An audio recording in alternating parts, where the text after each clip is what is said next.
तो इससे पहले वाले पार्ट में हमने एक पार्ट देखा जिसमें 8 तक क्वेश्चन को देखा था, ठीक है। उस वीडियो में लाइक उतना नहीं है, ठीक है।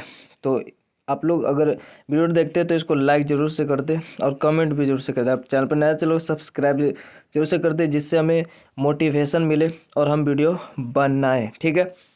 और अगर आपको कोई भी क्वेश्चन वगैरह पूछना हो तो आपका डिस्क्रिप्शन में लिंक होगा इंस्टाग्राम का, ठीक है। पर्सनल इंस्टाग्राम का भी होगा और भी इंस्टाग्राम का होगा, तो वो पर्सनल वाले पे आप मैसेज कर सकते हैं कि कौन सा वीडियो कब आएगा, या फिर कोई भी क्वेश्चन हो आप वहाँ पे पूछ सकते हैं, ठीक है। जैसे कॉल वगैरह यहाँ पे अटेंड नहीं किया जाएगा आपका, ठीक है। नंबर वगैरह सब कुछ हटा दिया जाएगा और जिनके पास है उनका कॉल यहाँ पे रिसीव एक बार हो सकता है किया जाए, लेकिन फिर दोबारा नहीं किया जाएगा, ठीक है।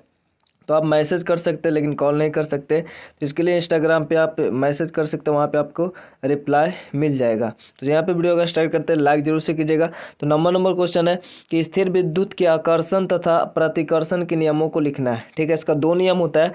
तो पहला में है कि आवेशित वस्तु और अनावेशित वस्तु में हमेशा आकर्षण होता है, ठीक है। एक आवेशित वस्तु एक अनावेशित, अब जो बिना आवेशित जो वस्तु है यानी कि अनावेशित वस्तु, तो यह दोनों में आकर्षण होगा, ठीक है, हमेशा। दूसरा है कि सदृश आवेश, यानी दोनों एक ही जैसा आवेश हो, या तो धन हो या तो ऋण हो, ठीक है, धनात्मक या तो ऋणात्मक आवेश हो, तो इनके बीच भी हमेशा प्रतिकर्षण होगा। अगर सेम आवेश है तो उनके बीच हमेशा प्रतिकर्षण होगा, यानी कि दूर जाएंगे। और विपरीत आवेश यानी एक धन और दूसरा ऋण आवेश होगा तो इनके बीच हमेशा आकर्षण होता है। तो ये था हमारा स्थिर विद्युत के आकर्षण और प्रतिकर्षण के नियम। 10वां नंबर क्वेश्चन है निम्नलिखित का कारण बताएं। तो पहला यहाँ पे सूखे बालों में प्लास्टिक की कंघी फेरने पर चट चट की ध्वनि सुनाई देती है, ठीक है, हल्की सी, और उसके बाद बाल खड़े होकर एक दूसरे से दूर फैल जाते हैं। इसका क्या कारण है? तो इसका कारण ये है कि इसका मतलब एक ही कारण है दोनों का। ये हमें भी पूछ रहा है, जब हम नायलॉन या पॉलिस्टर के कपड़े को अंधेरे कमरे में उतारते हैं तब चट-चट की ध्वनि के साथ चिंगारियां सी दिखाई देती है। तो इसका कारण, दोनों का कारण एक ही है, और वो है घर्षण के कारण आवेशन होना, ठीक है, घर्षण के कारण आवेशन, ठीक है। तो यहाँ पे जो कंघी हम लोग बाल में लगाते हैं तो घर्षण होता है, जिसके कारण वहाँ पे आवेशन होता है, इसीलिए चट-चट की ध्वनि और वो दूर फैल जाता है। और यहाँ पे भी वही बात है, दोनों जगह पे एक ही बात है। तो घर्षण द्वारा आवेशन के कारण बालों में कंघी फेरने पर चट-चट की ध्वनि तथा बाल खड़े होकर एक दूसरे से दूर फैल जाते हैं, तथा इसी कारण से जब हम नायलॉन या पॉलिस्टर के कपड़े को अंधेरे कमरे में उतारते हैं तब चट-चट की ध्वनि के साथ चिंगारियाँ सी दिखाई देती है, ठीक है। दोनों का एक ही कारण है, तो आवेशन। 11 नंबर है, कभी कभी देखने में आता है कि जब चिड़िया बिजली के तार पर बैठती है तो उसके पंख फैल जाते हैं, तो इसका क्या कारण हो सकता है?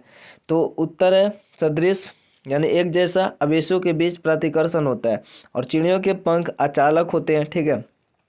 जब वे बिजली के तार पर बैठती है तो उनके पंख आवेशित हो जाते हैं, पंख उनका आवेशित हो जाएगा, एक जैसा आवेशित होगा, तो पंखों पर समान प्रकृति के आवेश होने के कारण उनके बीच प्रतिकर्षण होता है, जिससे वे फैल जाती है। क्योंकि वहाँ पे 2 तरीके का आवेश तो है नहीं, एक ही तार है, तो एक ही आवेश एक ही तरीके का वहाँ पे होगा, तो वो फैल जाते हैं। 12 नंबर क्वेश्चन है विसर्जन क्या है? तो विसर्जन के साथ चमक और कड़कड़ाहट की ध्वनि क्यों उत्पन्न होती है? विसर्जन जो हम लोग बादल में देखते हैं, ठीक है, कड़कड़ाहट की ध्वनि, जो चमक देखते हैं, और जो बिजली गिरती है धरती पे, तो यही क्रिया है विसर्जन।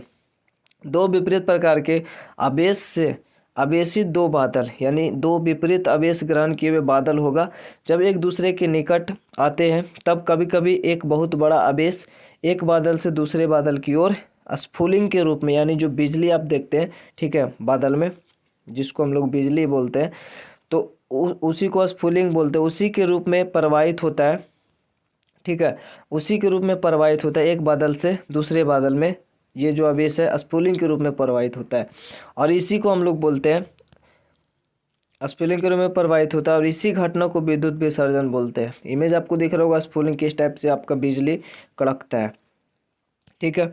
कहते ये तो हो गया विसर्जन कहते हैं। और कारण क्या चमकना और कड़कने का? तो ऋणात्मक तथा धनात्मक आवेश के मिलने के कारण विसर्जन के साथ चमक और कड़कड़ाहट की ध्वनि उत्पन्न होती है, ठीक है। ऋणात्मक और धनात्मक अवेशन जो होता है उसके मिलने के कारण विसर्जन के साथ चमक और कड़क की ध्वनि उत्पन्न होती है। इसके एक और डिफिनेशन है, थोड़ा सा इसमें चेंजिंग है, अगले स्लाइड में आपको मिलेगा। तो यहाँ पे भी वही वाला क्वेश्चन है, लेकिन यहाँ पे देखिए इसका दो डिफिनेशन बोल सकते हैं। यानी विसर्जन हम लोग जो बादल है तो इसमें अवेशन एक बादल से दूसरे बादल की ओर जाना, वो भी वही है, ठीक है, स्फुलिंग के रूप में। और दूसरा है जो ऊपर आसमान से धरती की ओर आना, ठीक है, चूँकि धरती पे आपका धनात्मक आवेश होता है, ठीक, यहाँ पे, और ऊपर जो ऋण है, ऊपर वाला जो आवेश है दो भाग में टूट जाता है, प्लस और माइनस में, ठीक है, और यही ज़्यादा मात्रा में हो जाता है। तो बीच की जो वायु है वो एक्चुअली वो तो कुचालक है, उससे आपका विद्युत जो है वो प्रवाहित नहीं हो सकता। लेकिन जब ये बहुत मात्रा में हो जाता है तो वायु भी इसको रोक नहीं पाता है और ये सीधा ज़मीन पे आ जाता है, ठीक है, जिसको हम लोग बोलते हैं बिजली गिरना, और इसी को बोलते हैं विसर्जन। इस क्रिया को भी विसर्जन बोलते हैं। तो बादल का आवेश स्फुलिंग के रूप में पृथ्वी तक आ जाता है, ठीक है, आवेश जो है स्फुलिंग के रूप में पृथ्वी तक आ जाता है, जिसे हम तड़ित के रूप में देखते हैं। इस प्रक्रिया को हम लोग विद्युत विसर्जन कहते हैं। बोलचाल की भाषा में बिजली गिरना ऐसा बोलते हैं। ऋणात्मक तथा धनात्मक आवेश के मिलने के कारण विसर्जन के साथ चमक और कड़कगाहट की ध्वनि उत्पन्न होती है। तो ये अलग थोड़ा सा उससे नोट्स में विद्युत विसर्जन की प्रक्रिया दो अथवा अधिक बादलों के बीच अथवा बादलों अथवा पृथ्वी के बीच होता है। जैसे कि हमने पहले वाले डिफिनेशन में देखा कि बादलों के बीच उसमें दिए थे, और इसमें बादल और पृथ्वी के बीच, ठीक है, लेकिन दोनों में प्लस माइनस मिलेगा तो आपका ध्वनि और कड़कड़ाहट और प्रकाश दिखाई देगा। 13 नंबर है कि वायु से होकर विसर्जन के दो व्यवहारिक उदाहरण देना है। तो वायु से होकर आवेश के विसर्जन का उदाहरण हम स्कूटर और कार के स्पार्क प्लग में देखते हैं। उसके प्लग अगर आपको पता होगा तो इसमें देख सकते हैं, इसमें आपको उस टाइप का उदाहरण देखने को मिलेगा जो स्फुलिंग टाइप से होता है, ठीक है, वो देखने को मिलेगा। और फिर रसोई गैस के चूल्हे में जलाने के लिए जिस लाइटर का उपयोग किया जाता है उसकी क्रिया भी विसर्जन पर ही आधारित है।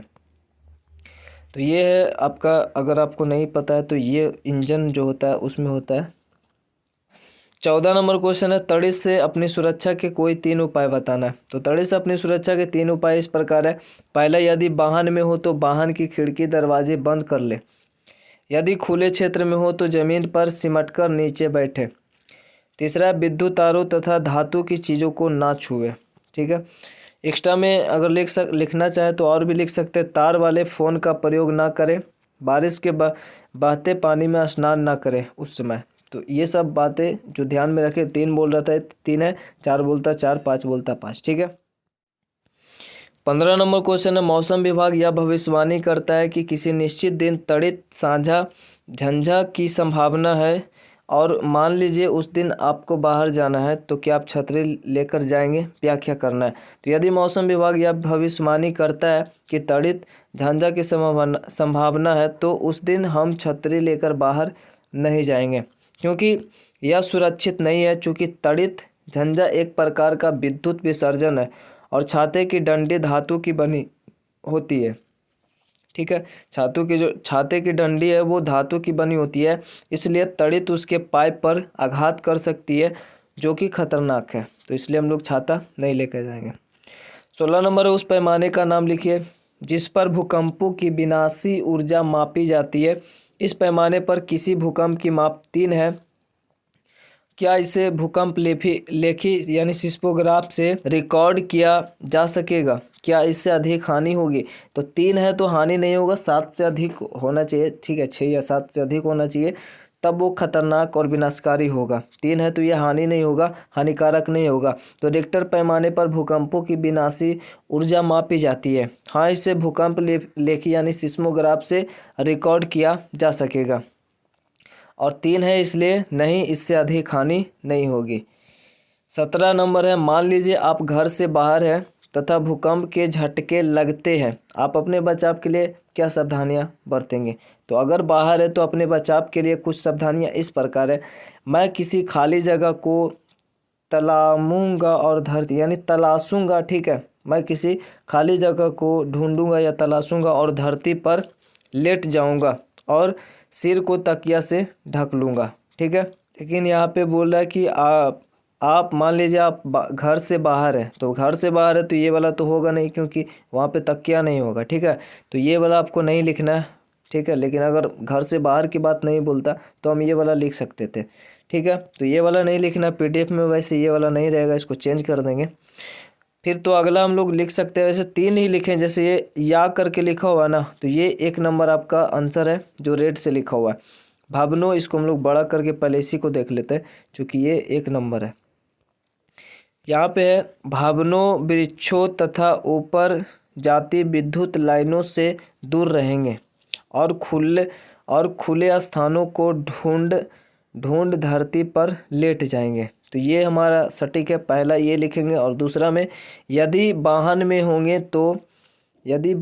होंगे तो बाहर नहीं निकलेंगे और धीरे धीरे सुरक्षित स्थान पर पहुंचेंगे, ठीक है। ये 2 कारण लिख सकते हैं। पहला, भवनों वृक्षों तथा ऊपर जाती विद्युत लाइनों से दूर रहेंगे और खुला स्थान को ढूंढेंगे और धरती पर लेट जाएंगे, यानी खुले स्थानों को ढूंढ धरती पर लेट जाएंगे, ठीक है। और दूसरा है वाहन में अगर होंगे तो बाहर नहीं निकलेंगे और धीरे धीरे सुरक्षित स्थान पर पहुंचेंगे। तो ये वाला 1 नंबर है, ठीक है। इसी को आप लोग ध्यान में रखें, ठीक है। पीडीएफ में सिर्फ यही रहेगा आपका, तो इसको ध्यान में रखें। वैसे इसमें से लिखना चाहे तो अगर मैं किसी वाहन में हूँ तो बाहर नहीं जाऊँगा, पहला आप लिख सकते हैं। बिजली के सभी उपकरणों का इस्तेमाल नहीं करूँगा, दूसरा। अगर मैं कहीं अंदर फंस गया हूँ तो दौड़ूंगा नहीं, इससे और तेज़ झटके लग सकते हैं, ठीक है। तो ये 3 जो है ना, ये सही है। इसके लिए ये वाला ठीक नहीं है क्योंकि ये वो घर से बाहर की बात बोल रहा है, तो ठीक है। या तो ये तीनों लिख सकते हैं या तो ये 2, ठीक है, ये वाला। तो कोई भी आप लिख सकते हैं। तो ये हमारा जो है लघु ख़त्म हो गया, ये दूसरा पार्ट था। तो नेक्स्ट जो वीडियो आएगा वो इस वीडियो पे कितना लाइक कमेंट शेयर आता है, अच्छा रिस्पॉन्स होगा तो वीडियो जल्दी आएगा, ठीक है। आपको बार बार बोला जाता है। और बाकी जो भी क्वेश्चन हो कमेंट बॉक्स में लिख दे और हमारे इंस्टाग्राम को फॉलो कर ले, वहाँ पे आप मैसेज कर सकते हैं। तो मिलता है नेक्स्ट वीडियो, तब तक के लिए जय हिंद, जय भारत।